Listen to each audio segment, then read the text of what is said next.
Guten Morgen, du wunderschöne Seele.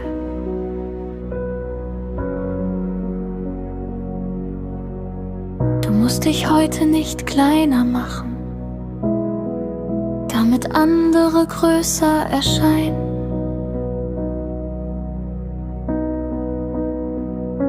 Zeig dein Lächeln, zeig deine Freude, zeig dein Licht.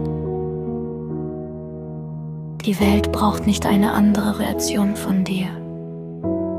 Sie braucht dich. Du bist Licht, du bist Liebe, du bist ein Geschenk für diese Welt, von Herz zu Herz.